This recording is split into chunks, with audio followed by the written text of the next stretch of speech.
Kas sa märkasid, et bussi numbrimärk priidab täpset kuupäeva, mil Lelulugu 1 esilinastus? Või et prügiauto koos Lotsoga ilmub uuesti? Lelulugu 5 on nii täis viiteid, et Pitsaplaneti veoauto ilmub 2 korda. Nii et täna vaatame üle 120 saladusseoste detaili, mida sa tõenäoliselt esimesel korral ei märganud. Kui sa loed kõik Buzz Lightyearid alguses kokku, saad kokku 50. Buzz ilmub üksi mere ääres, Lõksus saarel ja ootab signaali, et keegi ta sealt ära tooks. See on otsene viide filmile Naufrago. Ja sellel viitel on teinegi kiht. Filmi Naufrago peaosas on Tom Hanks ning Woody originaalhääle andja on samuti Tom Hanks. Wait a minute. You don't think I meant to knock Buzz out the window, do you, potato? Kuigi need on kaasaegsed versioonid, usuvad kõik 50 Buzzit endiselt, et tähekomando on olemas. See on sama programmeerimisviga, mis oli Buzzil 1995. aastal, kui ta jõudis Andy tuppa ja arvas, et on päriselt kosmosekaitsja. See hele täht, mida Buzzid ajavad segamini tähekomandoga, on Disney klassikalise soovitähe kujuga ja säraga. Kui Buzzid saaret lahkuvad, liigub kaamera taevasse ja pilved toimivad üleminekuna Bonni maailma. See on sama valgesinise mustriga taust, mis on Toy Storyt iseloomustanud alates 1995. aastast. Ja see muster ei ilmu ainult taevas, vaid on ka Bonni toa joonistustel ja tema riietel. Ühes stseenis on Trixie jalgadel endiselt näha nimi Bonni. Sama detail, mis ilmus ka filmis Toy Story unustatud ajas. Bonni isa kannab särki, millel on Grand Bassini logo. See on koht, kus toimus Lelulugu 4 karneval, viide Woody tagasitulekule. Andersonite auto kannab mudelimärgistust DS5. See võib tunduda tavalise auto nimena, kuid tegelikult tähendab see Lelulugu 5. Kaamera liigub alla puu juurde, kus Emily mängis Jessiga, kui ta oli laps. 30 aastat pärast seda, kui ta kuulis, kuidas ta hüljati, naaseb Jessie füüsiliselt samasse kohta, kus algas tema elu kõige õnnelikum ja kurvem osa. Siluett, juured ja okste kuju meenutavad väga Pitchose keskset puud. Samuti tuletab see puu meile meelde maa uut elu filmis Wall-E. Jessie pükstel on tikitud 1200 Range Road. See number viitab Pixari Emeryville'i peakontorile aadressil 1200 Park Avenue. Kena Harris paljastas, et oli olemas stseen, kus Emily juba vana naisena leidis Jessie taas üles ja tutvustas teda oma lapselapsele. Kahjuks eemandati see stseen, sest lugu muutus, kuid sellega öeldakse meile, et nende taaskohtumine on Toy Story universumis siiski võimalik. Meloodia laulust Kui ta mind armastas filmis Toy Story 2 kõlab taas instrumentaalselt Jessie ümber.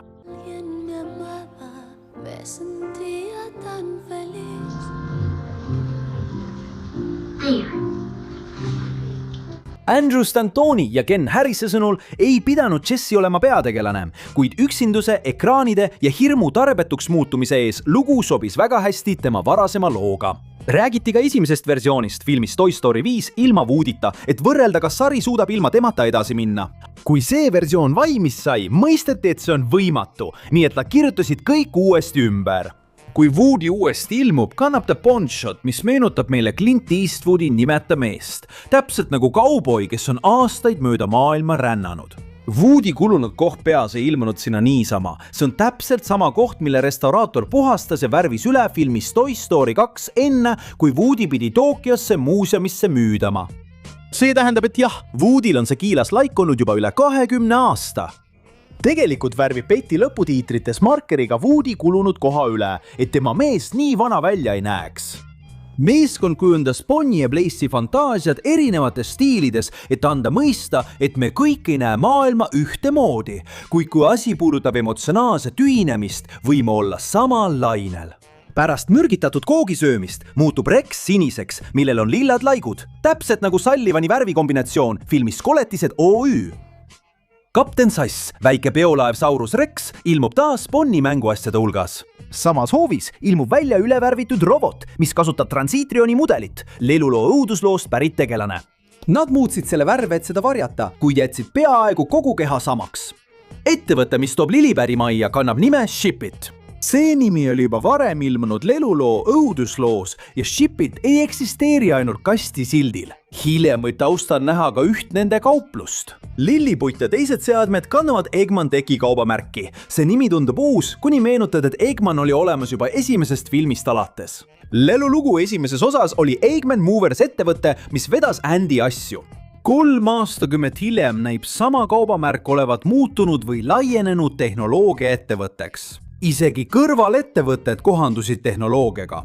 Ja tegelikult oli Eggman hüüdnimi Ralph Egglestonile, kes oli esimese lelulugu produktsioonikunstnik ja üks Pixari tähtsamaid tegelasi.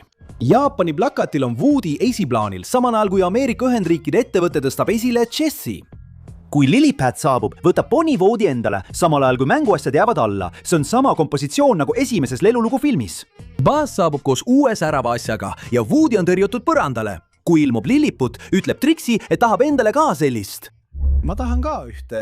See nali seostub filmiga Lelulugu 3, kus me juba nägime, kuidas Trixie oli vaimustuses Bonnie arvutit kasutades. Lillipad ja tema portaal The Pond on inspireeritud laste tahvelarvutitest Leapfrog. Isegi tema konna identiteet pärineb sealt. Pixar ei leiutanud juhuslikku seadet, vaid lõi omaenda versiooni tehnoloogiast, mis oli juba miljonites kodudes olemas. Ja Ribbit ei ole ainult järjekordne konnadega seotud sõnamäng. Nimi, postitused ja navigeerimine matkivad Redditit. Teine nähtav sait kannab nime Infopedia ja see jäljendab Wikipedia ideed. Seadmetes ilmuvad mustad käsuaknad on otse võetud Apple'i macOS terminali rakendusest, mis on otsene viide Steve Jobsile, sest ilma temata poleks Toy Story olemas olnud. Rakenduste hulgas on Star Adventurer, mis on sama nimi nagu lõbustuspargi boksi puhul, kus Ducky ja Bonnie olid auhinnad filmis Toy Story 4. Kui Jessie surfab, ilmub kosmosepilt, mis on võetud filmist Wall-E. See pole lihtsalt sarnane galaktika. Tähtede asukohad langevad täpselt kokku. Allpool on näha ookeani, kus Marlene kohtub Duckiga. Lillipad nimetab Woody't Buffalo Billiks. Join the garage, Buffalo Bill! Ajades mänguasjas kauboisi segamini metsiku lääne tegelasega. Inglise versioonis hüüab Jessie, mis on otsene viide Looney Tunesile. When Jehovah's effect, the kid has hit the jackpot. Rakenduste seas ilmub Pigeon Piazza. Selle ikoonil on kujutatud Saviero Piccioninit, üht katotuvidest Pixari järgmise filmi tegelast, mis toimub Veneetsias. Efektide juhendaja kinnitas, et Blaze'i toas on peidetud veel üks viide katole, kuid ta ei avaldanud, mis see on. Kui sul õnnestub see leida, jäta see kommentaaridesse. Blaze'i maja ees võib näha Reddy, üheratalist, kes on Pixari 1987 aasta lühifilmi Reddy unistus peategelane. Blaze'i tahvlil on plakat looduse uurijate kohta, organisatsioonist, kuhu kuulub Russell filmis Üles. Chelsea avatar on koobras, kes näeb väga sarnane välja nagu Hoppersi kobrad. Kara avatar on väike ümmargune sinine lind, mis meenutab meile lühifilmi Linnuparve.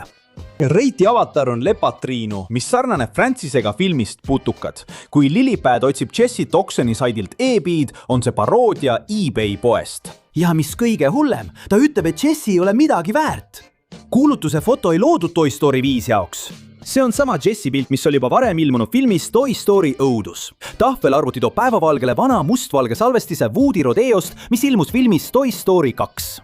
Üks rakendustest kannab nime Kanakasvataja. Ikoon ühendab endas kana ja lauda, mis ei meenuta meile ainult nutitelefoni rakendusi ja mänge, vaid ka Alli mänguasjapoodi ning Alli ennast, kanameest filmist Toy Story 2. Snapi piltide hulles on fotosid, mis on tehtud Disneylandis. See loob väga kummalise seose. Kas lõbustuspark, kus Toy Story eksisteerib filmina, ilmub universumis, kus selle tegelased on päris mänguasjad? Lillipad saadab Snapile foto Dinoco bensiinijaamast, sellest klassikalisest tanklast, mis ilmub mitmes Pixari filmis, kuid on kõige tuntum filmist Autod. Härra Okas ilmub preestrina, sest ta mängis juba üht preestrit filmis Toy Story õudus. Võitleja Karl naaseb pärast seda, kui temast sai üks parimaid tegelasi filmis Toy Story õudus. Aga kas sa teadsid, et tema esimene kujundus oli litsentsi probleemide tõttu täiesti erinev? Hüljatud mänguasjade seas ilmub ka ümbervärvitud versioon Dogist, sebrakujulisest kaltsunukust, mis kaunistas teise võimaluse antiigipoodi filmis Toy Story 4. Tuugi kõrval võib näha sama antiigipoe roosat mehaanilist jänest. Pärast Carl Weathersi surma andis võitleja Karlile hääle Ernie Hudson. Kummaline on see, et Hudson rääkis, et ta ei teadnudki, et pärib Weathersi tegelaskuju, kui ta töö vastu võttis. Ta sai sellest teada palju hiljem. Kui ma selle töö sain, ei saanud ma aru, et asendan Carl Weathersit. Prillidega pitsat kehastab Bad Bunny nii inglise kui ka hispaania keeles. Paljastades meile kõik oma saladused. Maitsev. Ja tegelikult Toy Story 1 esialgsetes plaanides pidi toidukoht kandma nime Pizza Putt, mitte Pizza Planet. Ilmselgelt oli Pizza Putt viide Pizza Hutile. ja haaratsimasinad pidid andma auhinnaks kummis pitsasid, millel on prillid. Nii et Toy Story 5 tõi tagasi pitsa, mis 1995 aasta visanditest välja jäeti. SmartyPants on seade, mis õpetab lastele, kuidas tualetti kasutada. Aga kas oled märganud, et tema keha on kujundatud nagu üles riputatud tualettpaberirull? Tegelikult moodustab SmartyPantsi kollane sang Conan O'Brieni soengu, kes oli tema originaalne häälnäitleja. Ühes fantaasiasteenis kirjutab Piero Alblanco jälle valesti Andy nime oma kappedele, täpselt nagu Toy Story 2 lõpus. Toy Story 5 kuuleme esimest korda Jessie nöörile salvestatud fraase. Võta arvesse, et Jessie on olnud saagas alates 1999 aastast, kui me pole kunagi varem kuulnud, mida tema häälemehhanism tegelikult ütleb. Patareid, mis vanad seadmed ellu äratavad, on PowerCell, sama kaubamärk, mida kasutati Toy Story 1 suhtlusvahendis, et teada saada, millised uued mänguasjad saabuvad. Plastikkäed ei aktiveeri Lillipädi puudeekraani korralikult ja selle juhtimiseks kasutavad nad lõpuks Lagarto Sammy kleepuvat jalga. Tegelikult on selle sisaliku nimi Sammy number 2. Number viitab sellele, et Bonil oli juba üks varem, Toy Story 4 ja Toy Story 5 vahel. Tiitrid näitavad Sammy number 3 viidates sellele, et kui Buzzil ja Woodil ta minema pääses, ei leidnud Bonnie teda enam üles ja hankis endale 3. Sammy. Atlas loodi selleks, et lastele öelda, kuidas ükskõik kuhu jõuda, kui ta veetis aastaid sahtlis lõksus olles. Mänguasi, kes teadis kõiki maailma teid, ei suutnud iseendale väljapääsu leida. Kui Atlas näitab asukohta, siis tema avatar teeb Luxo Juniori punase tähega kollase palli liigutuse. Enne kui Toy Story 5 kinodesse jõudis, oli Atlas juba Hoppersis peidetult ilmunud. SmartyPants, Atlas ja Snappy kujundati erinevate ajastute toodetena. Nad muudavad oma ekraane, liikumisi, kiirust ja materjale, et sa tunneksid tehnoloogia arengut, ilma et keegi peaks sulle ütlema, mis aastast need pärit on. Iga seadme ekraanil olevad graafikad ei olnud lihtsalt lamedate piltidena peale kleebitud. Meeskond animeeris need eraldi ja töötas välja töövoo, mis sarnaneb virtuaalse pliiatsiga joonistamisele, et igal seadmel oleks oma liikumisviis. Ken Harris kinnitas, et varasemas looversioonis oli Tamagotchi sees, kuid Pixar ei eemaldanud seda tegelast mitte sellepärast, et oleks olnud halb, vaid kuna nad ei jõudnud Bandaiga litsentsilepingut õigeks ajaks sõlmida. Kunstimeeskond pidi ehitama maja, mis näeks välja, nagu oleks eksisteerinud Emily lapsepõlvest saati. Kulunud värv, mööbel ja pinnad ei ole juhuslik mustus. Blaze'i pikkade ja lokisjuuste animatsioon oli nii keeruline, et Pixar arendas selle jaoks välja täiesti uued, ülitäiustatud tööriistad. Seetõttu, kui sa võrdled tema juukseid ükskõik milliste teiste Pixari filmides nähtud juustega, märkad, et need on väga erinevad. Selleks, et Daffodili hobune saaks liikuda õige kaalu ja lihastega, lõi Pixar täiesti uue digitaalse skeleti. Nad ei saanud lihtsalt uuesti kasutada pullapunni keha, sest see oleks läinud välja nagu hiiglaslik mänguhobune, mitte päris hobune. Blaze'i sülearvutil on mesilane, mis viitab Andre ja Wall-E B seiklustele. Meeskond katsetas tootmise ajal tehisintellekti tööriistu, kuid jõudis järeldusele, et need ei olnud veel piisavalt kvaliteetsed lõplike stseenide loomiseks. Küll aga kasutati tehisintellekti kunstlike tööde kiirendamiseks, mitte animatsiooni asendamiseks. Woody tagasitulekut näidatakse tagantpoolt ja väga madalalt, alustades saabastest. See kaader meenutab meile endi suurt fantaasiastseeni filmis Lelulugu 3. Kui Buzz tervitab Woodyt, suunab ta oma laseri tema peale täpselt nagu nende esimesel kohtumisel 1995 aastal. Woody juhib taas Buzzi tähelepanu kõrvale, osutades millelegi tema selja taga. See on sama nali, mida ta tegi esimeses filmis. Erinevus on selles, et seekord ei kasutada seda ära, et teda aknast välja visata. Kui Woody ja Buzz jälle vaidlema hakkavad, ütleb härra Kartulipea, et tore on neid jälle tülitsemas näha. Seda sellepärast, et just nii algas nende sõprus esimesest filmist alates. Häm tahab end peita Bonnie tualettlaua taha ja teeb selgeks, et tema lükkas selle eest ära. Ma tahan jääda kummuti taha. Ma võin seal olla mõned aastad. See on sama tüüpi nali nagu Toy Story 3, kui ta samuti endale Barbie Corvetti kõrvale tõmbas.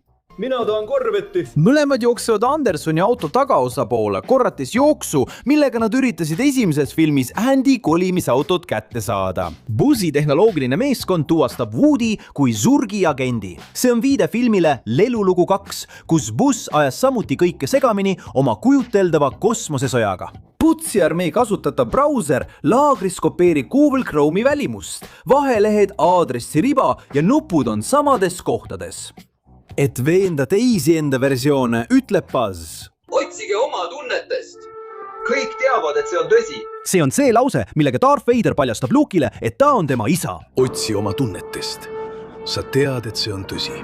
ja nali ei lõpe siin. Buzz väidab, et Zurg on nende kõigi isa ja need 50 reageerivad õudusega, korrates massiliselt tähesõdade kõige kuulsamad perekondlikud traumad. Kui bussid läbivad metsa, ilmuvad välja hirv, jänesed ja pehme koor, mis on selge viide Bambile. Metsas ilmuv orav kasutab Dogdaysi mudelit uuesti. Sinised hinnukesed on taaskasutatud filmist Turning Red. Ja ka hirv on taaskasutatud, seekord filmist Hoppers. Sellel hetkel võib kuulda variatsiooni laulust Love is a Song, mis on Bambi avalugu.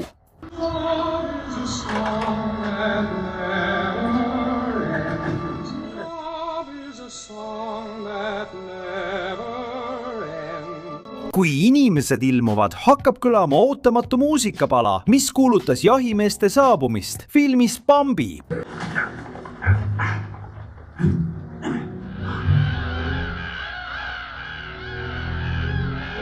Üks Buzzidest tuleb aeglaselt veest välja, ainult silmad nähtaval, täpselt nagu kapten Willard filmis Apocalypse Now.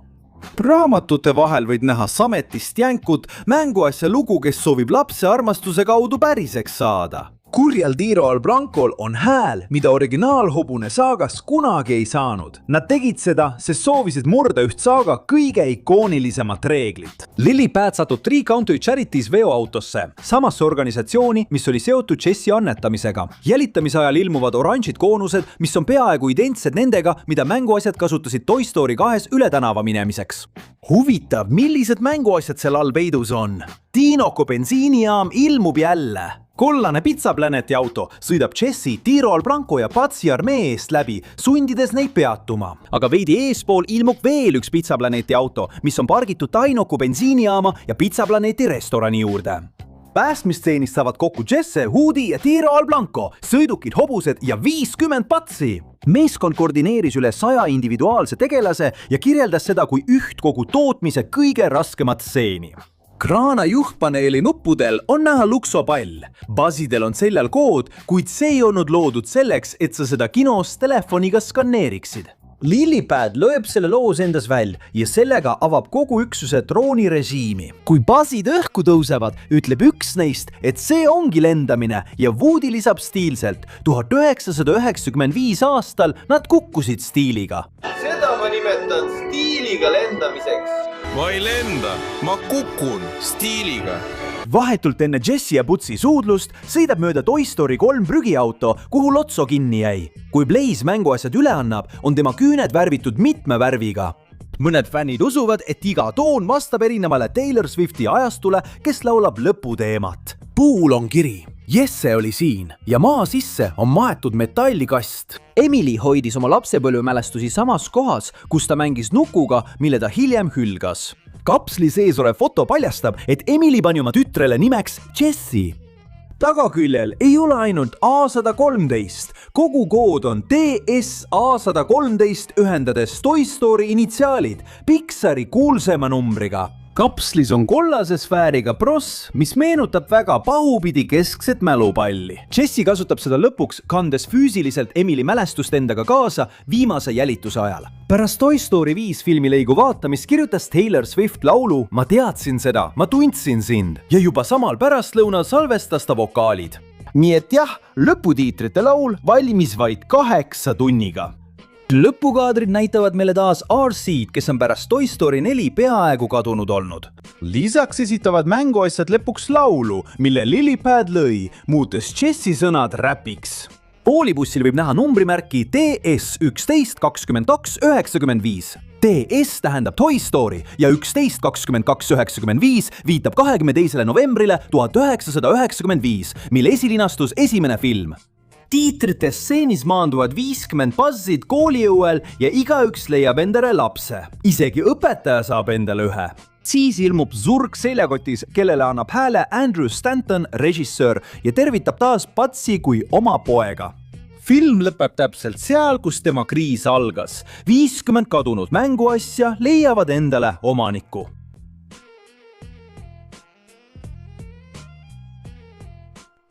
Ja need olid 120 huvitavat fakti, mida me Toy Story 5 kohta nägime. Kas teie leidsite veel midagi? Loeme teie kommentaare.